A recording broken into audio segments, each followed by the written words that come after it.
Kemendagri Skakmat Anies soal pengajuan Cagup Pergub era Ahok, ditulis oleh Syardi dari siwar.com. Pelajari, saya sendiri baru dengar hari ini. Nanti kita pelajari niat baik dan tujuannya masyarakat.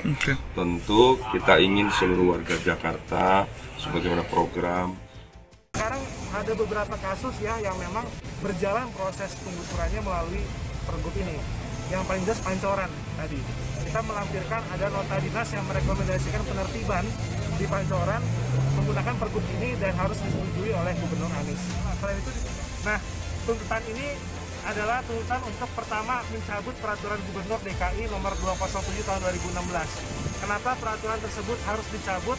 Karena peraturan tersebut melegalkan penggusuran paksa yang tidak sesuai dengan standar hak asasi manusia. Karena Anies juga tidak mungkin simsalabim, itu bisa menyulap semua janji politiknya menjadi maksimal. Saya sebenarnya ingin menarasikan satu hal. Anies itu kan sama pendukungnya membantah kemenangannya itu menggunakan isu agama, menggunakan isu ayat dan mayat. Mereka membantah. Mereka misalnya menjual jargon tentang DP rumah 0%, tolak penggusuran, kemudian tolak melanjutkan reklamasi, sesuatu hal yang dilakukan oleh Ahok yang mereka benci. Makanya Anies juga melakukan hal yang sama.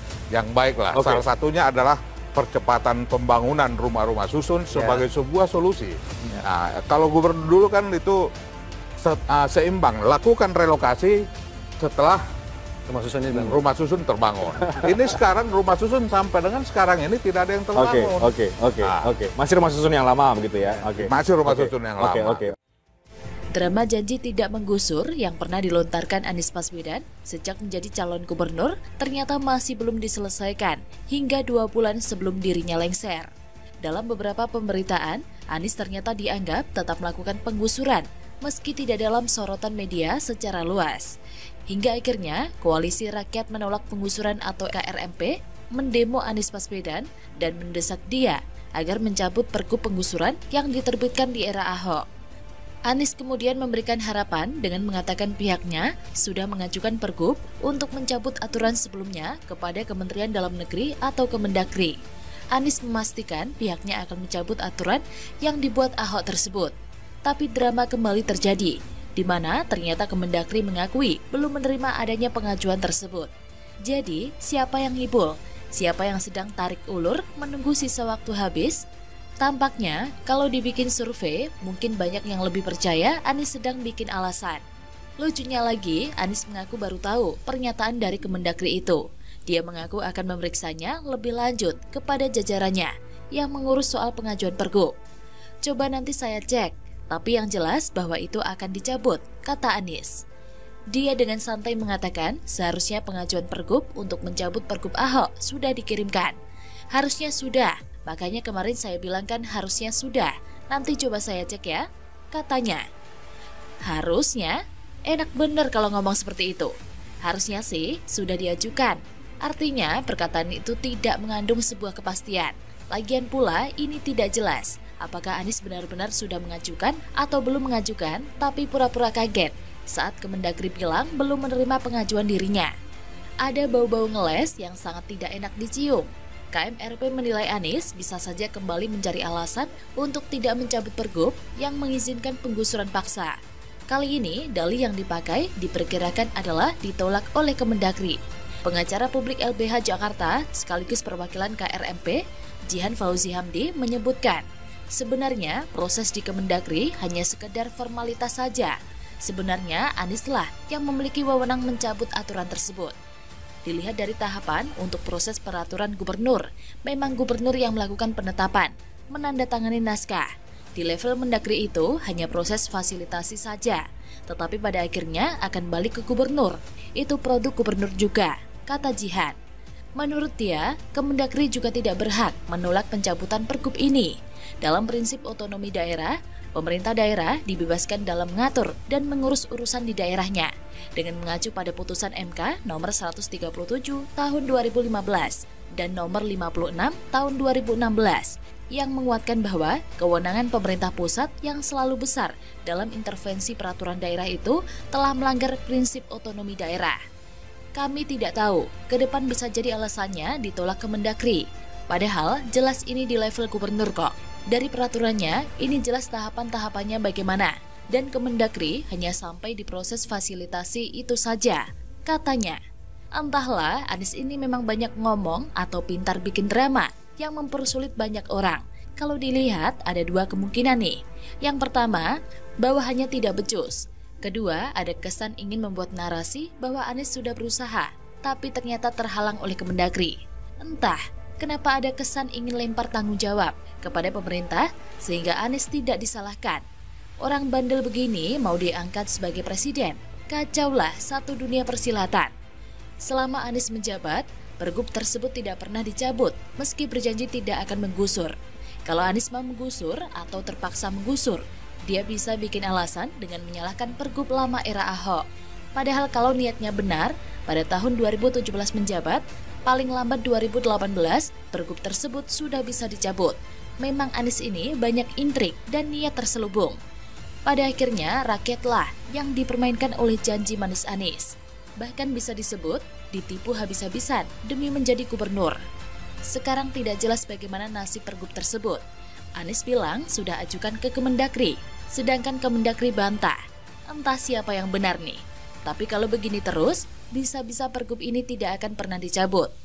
Memang pergub ini tidak boleh dicabut karena berguna untuk mengambil alih aset negara yang ditempati secara ilegal. Tapi Anies sedari awal sudah bikin kontroversi demi ambisi politiknya. Saatnya sikat. Bagaimana menurut Anda? Karma is real. Fadel Muhammad minta Jokowi pecat Sri Mulyani. Kini malah dipecat dari MPR. Ditulis oleh tim redaksi jurnal, dikutip dari berbagai sumber. Sidang paripurna ke-13 DPD RI dengan agenda pidato penutupan pada akhir masa sidang 5 tahun sidang 2021 sampai 2022 diwarnai dengan permintaan dari mayoritas anggota DPD RI untuk menarik Fadel Muhammad dari jabatan Wakil Ketua MPR RI dari utusan DPD RI. Dilansir dari laman lanyala.center.id, permintaan yang diwujudkan dalam mosi yang ditandatangani 91 dari 136 anggota DPD RI itu disampaikan kepada Ketua DPD RI, AA Lanyala Mahmud Mataliti, yang memimpin sidang paripurna di Gedung Nusantara 5, Kompleks DPR RI Senayan, pada hari Senin 15 Agustus 2022. Lanyala bersama Wakil Ketua yang memimpin sidang, Mahyudin dan Sultan Bahtiar Najamuddin, menyerahkan permintaan tersebut ke Badan Kehormatan DPD RI untuk diperiksa dan diputuskan. Sebelumnya, mosi tidak percaya terhadap Fadel sudah muncul di rapat pleno ke-12 Panitia Musyawarah DPD RI masa sidang 5 tahun sidang 2021 sampai 2022. Kemudian, mosi tersebut disepakati untuk dibawa ke sidang paripurna. Senator asal Lampung, Bustami Zainuddin, menjelaskan pengajuan surat mosi tidak percaya dari 91 anggota DPD RI merupakan kesadaran dari para anggota. Jadi, tidak ada yang mengundisikan. Dikatakannya, semua bisa merasakan dan melihat fakta-fakta bagaimana kinerja Fadel Muhammad selama di MPR RI.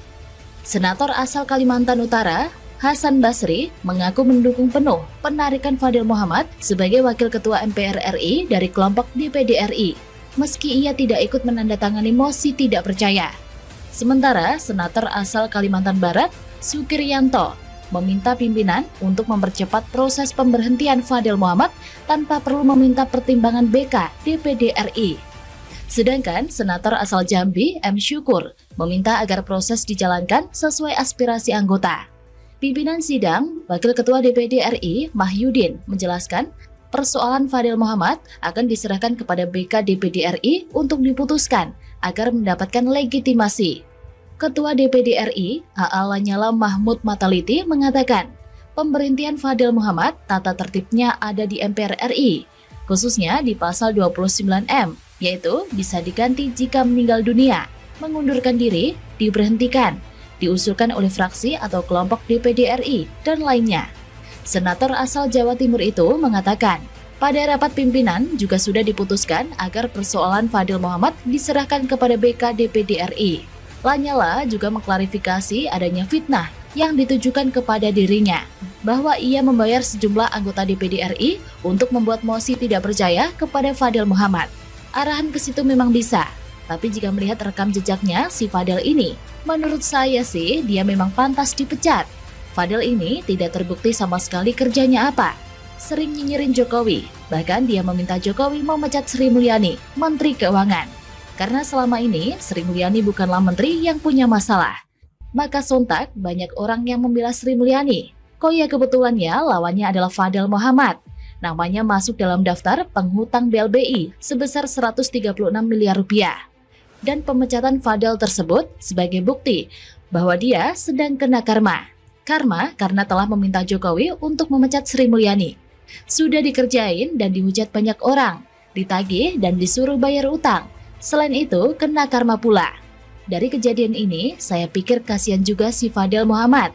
Bukan karena dia salah memilih isu politik atau salah pilih lawan, tapi lebih pada rekam jejaknya yang kini disebar habis-habisan gara-gara dia mengkritik Sri Mulyani dan meminta presiden memecatnya. Apalagi setelah itu, malah si Fadel sendiri yang dipecat dari MPR. Kasian banget. Bagaimana menurut Anda?